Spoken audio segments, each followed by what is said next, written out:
여러분 김 좋아하세요? 저는 어릴 적 다른 반찬 하나 없어도 김만 있으면 밥을 2공기나 뚝딱 비웠는데요. 요즘에는 김밥의 인기와 더불어 외국인들이 한국에 오면 꼭 사가는 유명한 기념품이기도 합니다.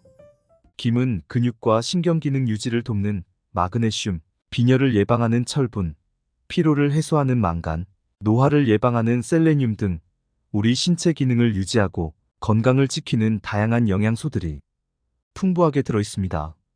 그 중에서도 특히 뼈와 치아 건강을 좌우하는 칼슘 역시 해조류 중에서도 김이 가장 높은 것으로 나타났습니다. 공주대 식품영양학과에서 김, 미역, 다시마, 청각 등 해조류 11종의 영양 성분을 분석했더니 단백질 함량이 가장 높은 해조류가 김인 것으로 나타났으며 영양소의 거의 절반 수준이 단백질인 것으로 나타나 그야말로 소고기 못지않은 고단백 식품인 것으로 밝혀졌습니다. 하지만 이렇게 몸에 좋은 김도 어떤 음식과 어떻게 먹느냐에 따라서 내 몸에 보약이 될 수도 반대로 독이 될 수도 있다고 하는데요. 이번 시간에는 김을 먹었을 때 독이 되는 최악의 경우와 이와 반대로 김을 언제 어떻게 먹어야 가장 큰 효과를 볼 수 있는지 함께 알아보겠습니다. 안녕하세요. 건강무지개입니다. 오늘은 아이부터 어른까지 남녀노소 누구나 좋아하는 국민 반찬 김에 대해 이야기해 보겠습니다. 시작하기 전에 구독과 좋아요 감사합니다.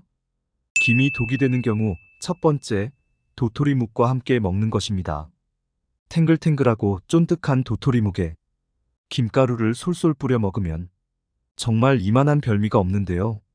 하지만 사실 김과 도토리묵을 같이 먹는 것은 건강에 그리 좋지 못한 궁합입니다. 도토리묵의 주재료인 도토리에는 아콘산이라는 성분이 풍부한데 이는 우리 몸속에 중금속을 비롯한 유해 물질을 배출해주고 도토리에 함유된 탄닌 성분은 노화를 유발하는 활성산소를 제거하면서 손상된 세포의 재생을 도와주며 세포 산화를 촉진하는 과산화 지질의 생성을 막아 노화를 예방해줍니다. 하지만 이때 바로 이 탄닌 성분이 김과는 최악의 궁합이 되는데요.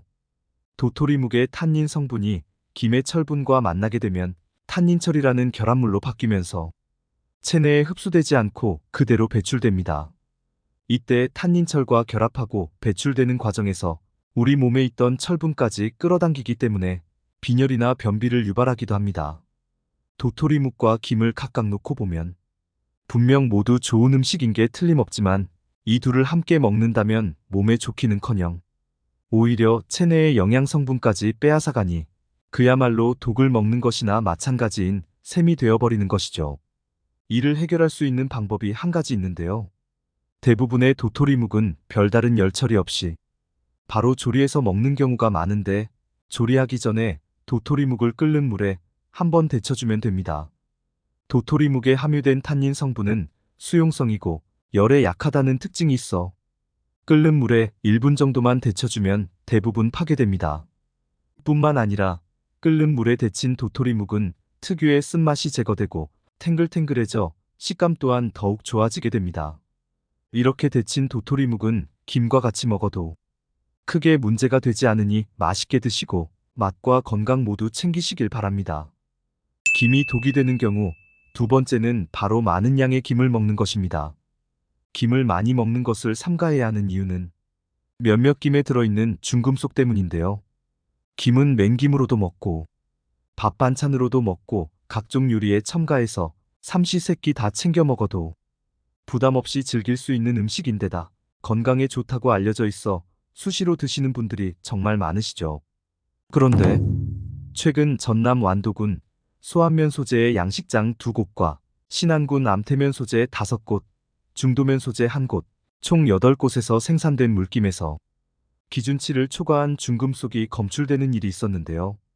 김에서 발견된 중금속은 수은과 납, 카드뮴 등 다양한데 이러한 중금속이 발견되는 이유는 아직 명확하게 밝혀지진 않았지만 추측하기로는 산업폐수, 농약, 광물 비료 등으로 오염되거나 김의 가공 과정에서 사용한 화학약품이 원인으로 파악되고 있습니다. 사실 해조류에서 중금속이 검출되는 일은 매년 끊임없이 발생되고 있는데요. 해조류는 기본적으로 바닷물에 함유된 영양분을 흡수하면서 성장하는데 이 과정에서 물속에 함유된 중금속까지 함께 흡수한다고 합니다. 이때 산업 폐기물, 수질오염, 해양오염 등에서 발생되는 중금속이 주된 원인 중 하나로 여겨지며 이러한 오염물질은 해조류에 흡수되어 축적된다고 합니다. 이렇게 중금속이 많은 해조류를 지속적으로 섭취해서 몸에 쌓이게 되면 호흡곤란, 식욕부진, 심폐기능 부전, 신장병, 간손상, 생식기능 장애, 알츠하이머성 치매 등 다양한 질병을 일으키고 폐암, 전립선암, 신장암 등 각종 암이 발생되는 원인이 되기도 합니다. 따라서 김과 같은 해조류를 지속적으로 많은 양을 먹는 것에 주의하고 하루 섭취량은 A4용지 크기 기준 2장 이내로만 드시는 것이 좋습니다. 김이 독이 되는 경우 세 번째는 바로 조미김을 먹는 것입니다. 김은 그냥 맹김을 구워 먹어도 맛있지만 참기름이나 들기름을 발라 약간의 소금을 가미해서 만든 조미김은 맛이 좋을 뿐만 아니라 기름과 함께 어우러져 영양적으로도 궁합이 좋은 식품인데요. 하지만 문제는 김에 발랐던 기름이 시간이 지나면서 서서히 산패되기 시작하고 이렇게 산패된 김을 섭취해서 우리 몸에 흡수되면 혈관 손상을 일으키는 범인이 된다는 것입니다. 김을 매번 먹을 때마다 기름을 바르고 굽기는 여간 번거로운 일이 아니기 때문에 보통은 한꺼번에 만들어 놓거나 시중에서 판매하는 조미김을 구매해서 먹는 경우가 대부분인데 이렇게 발라져 있던 기름은 공기나 햇빛으로 인해 맛과 성분이 변할 뿐만 아니라 우리 몸에 심각한 질병을 일으키는 유해 성분으로 바뀌게 됩니다. 경기도 보건환경연구원이 시중에서 유통 중인 조미김을 대상으로 개봉 후 보관 방법에 따른 품질 변화를 조사한 결과 시간이 지나면서 영양적 가치가 감소하고 눅눅한 냄새와 독성이 발생하는 것으로 나타났습니다. 뿐만 아니라 그동안 전 세계에서 수많은 실험을 통해 산패된 기름은 온몸에 염증을 일으키거나 동맥경화증, 간비대증, 간세포 괴사와 치매에 이어 세포 변이를 유발하여 암을 일으키는 등 수많은 질병의 원인이 되는 것으로 밝혀졌습니다. 그리고 또 한 가지, 조미된 김뿐만 아니라 일반 김에서 보라빛을 띈다면 섭취하지 않는 것이 좋은데요. 보라색으로 변한 김은 이미 산패했다는 신호이기 때문에 이러한 김은 버리기 아깝다고 먹지 마시고 과감히 버리는 것이 좋습니다. 따라서 김을 구매하셨다면 되도록 짧은 기간에 소비하는 것이 좋고 최대한 산패되지 않도록 보관을 철저히 하는 것이 중요합니다. 전문가들은 먹다 남은 조미김을 보관할 경우 가급적 냉동고에 넣는 것이 바람직하며 상온 보관 시에는 직사광선을 피해 서늘한 곳에 두고 일주일 이내에 섭취하는 것이 가장 좋다고 조언하고 있습니다. 김이 독이 되는 경우 네 번째는 바로 갑상선이 안 좋으신 분들입니다. 갑상선은 목 앞쪽에 위치한 나비 모양의 내분비 기관으로 여기에서 호르몬을 분비해 우리 몸의 거의 모든 장기와 조직에 작용하여 신진대사 성장 발달, 생식 정신 활동 등을 조절하는 중요한 역할을 합니다. 이 갑상선에서 분비하는 호르몬에 필요한 주요 성분 중 하나가 바로 김이나 미역 같은 해조류에 다량 함유되어 있는 요오드인데요. 이 요오드는 우리 체내로 들어올 경우 필요한 양만큼만 흡수되고 나머지는 소변으로 배출되지만 갑상선에 문제가 있으신 분들이 김 같은 해조류를 많이 드실 경우 과잉 섭취된 요오드로 인해 갑상선 기능 저하증, 갑상선염 또는 갑상선암으로 이어질 수 있기 때문에 반드시 주의가 필요합니다. 실제로 일본의 한 논문에 의하면 해조류를 거의 매일 먹는 사람이 주 2회 이하로 섭취하는 사람보다 갑상선암 발생 위험이 3.8배 높았으며 해조류가 든 간식을 다이어트 식품으로 취급하고 과다 섭취한 20세 일본 여성에게서 갑상선 기능 저하증이 나타났다가 이 간식의 섭취를 중단하자 갑상선 기능이 정상으로 회복된 사례도 있었다고 합니다.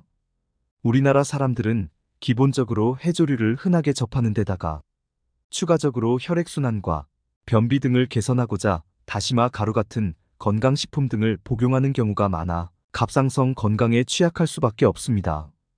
우리 국민에게 요오드를 공급하는 주요 식품으로는 해조류가 65%로 가장 많았고 절임 채소류가 18%, 생선류 4.88%, 우유와 유제품 2.9%, 곡류 2.5% 순으로 해조류의 비율이 압도적으로 높게 조사되었습니다.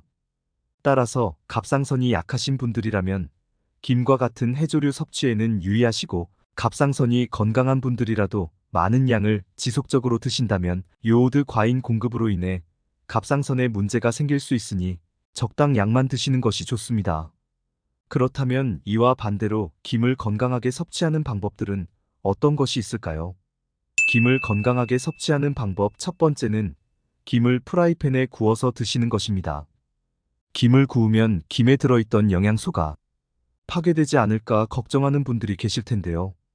김을 굽는 시간은 30초 내외로 짧으면서 굽는 행위만으로는 영양 성분의 손실이 크지 않다고 합니다. 오히려 김을 구우면 열이 가해지면서 김의 단단한 분자가 쪼개져 혈관 건강에 도움을 주는 각종 비타민의 용출이 용이해집니다. 실제로 농촌진흥청의 실험 결과에 의하면 말린 김과 구운 김의 비타민 함량을 비교했더니 말린 김보다 구운 김에서 비타민 B2와 비타민 C의 함량이 더 높게 나온 것으로 나타났습니다. 그리고 김을 굽게 되면 김 색깔이 초록 빛깔로 변하게 되는데요. 김을 구웠을 때 초록빛으로 변하는 이유는 바로 김 속에 함유된 피코에리트린이라는 붉은 색소가 피코시안이라는 성분으로 바뀌기 때문입니다. 이 피코시안 성분은 대사증후군으로 인한 혈관 기능 장애와 관련된 질환을 예방하는 데 도움을 주는 성분이라고 합니다. 그리고 또 한 가지, 바로 이 피코시안이 입냄새 제거에도 효과적이라고 하는데요. 구운 김의 피코시안 성분은 구취의 원인이 되는 균번식을 막고 구운 김을 씹으면서 자극되는 침샘으로 인해 입냄새를 예방하는 데 큰 도움을 줍니다.